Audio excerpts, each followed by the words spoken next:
All right, guys, like you're like sitting at home. You've been at home, like you're in your gather. You're like hanging out at the house right now. You've been at your house forever. I mean, with this new thing going on, the pandemic thing, and they're not letting you go to school. That was a cool thing last year, but it's probably getting pretty old right now.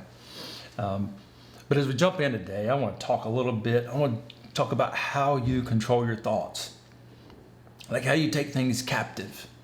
Like how do you capture things? You know, like when you play capture a flag, like you're running around in the yard and you have an objective. Objective is to capture the other team's flag. And so you're trying to figure out how to have, you're trying to figure out how to get there. You're trying to figure out how not to get caught, but yet how to capture the other team's flag. So think about this. This is the same thing we talk about this in 2 Corinthians chapter 10, verse 3 through 5 or 6. Just read it real quick, and it talks about the fact that there's things that our thought processes, how we think about things, that actually we build walls and fortresses up how we look at things. And so people look different to us because we've built walls and we have to climb up the walls even to see over the top. And so there's a way to capture somebody else's flag and capture a flag. Just like at my house, I've got 2 new kittens. And these 2 new kittens I've got at the house they're nice. We've had them since June, so they might be 4 or 5 months old. And so, but now they're indoor cats and they want to go outside. And so every time I go to the door, I gotta literally catch these cats up, because when I go to the door, they're both standing there going like, let me out, let me out, let me out. And literally I gotta catch them up and hold them so that I can get out the door. But it's the same way about how you capture your thoughts, because some thoughts you have that aren't good thoughts, maybe they're thoughts that like, hey, I'm tired of that TikTok that crazy person's doing. Like, they're annoying with how they do that all the time. They're always posting stuff, or any of your Instagram posts, all those things that can be annoying. They maybe build thought processes up in your mind, and you see them and it makes you think a particular way.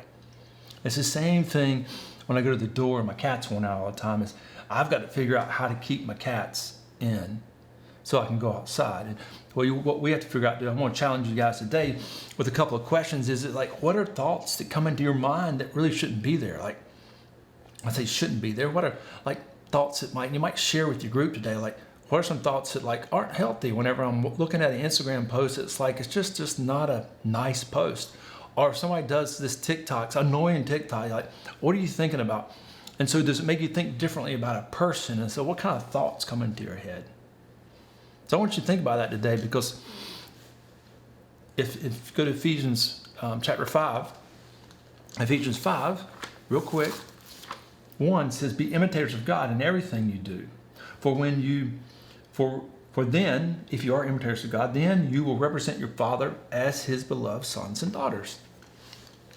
So have a little bit of fun with your gather group leader here, who is leading you today. Have a little bit of fun with him and figure out in the group, what do you think about when you see an annoying thing pop up on Instagram, or you see something annoying on TikTok, or when you have somebody that treats you nicely, what are the thoughts that come up?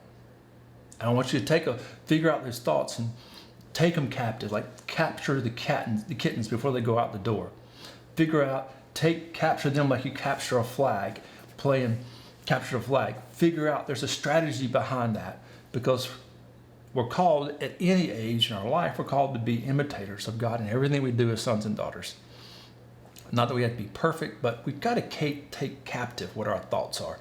And we've got to take captive things. We have to take responsibility, because if we don't take our thoughts captive, if we don't catch the kittens will run out and do what they want to do. And I got to go collect them. It makes a big mess. If I'm not taking my thought captives, then I probably want to be a little frustrated at times. I'm probably going to be a little snippy with my parents. Going to probably be a little angry.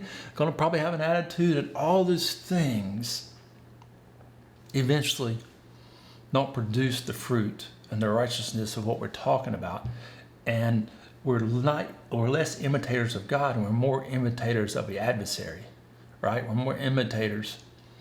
Yeah, I want to say of the devil. That's kind of harsh, but I'm going to just say we're imitators of the other side when we don't take thoughts captive. So a fun thing today is share some thoughts. What are some thoughts that kind of come into your head when something is annoying, but also what are some thoughts that just continue to come up that you might need to talk about? And some of them you may go, oh, they're too sensitive, I don't want to share them in group, but you might want to pull your leader aside and say, these are a thought or two that I need you to help me walk through. So anyway, have a great day today, and I hope that it's not nearly as nasty outside as it had been all week. Have a great day.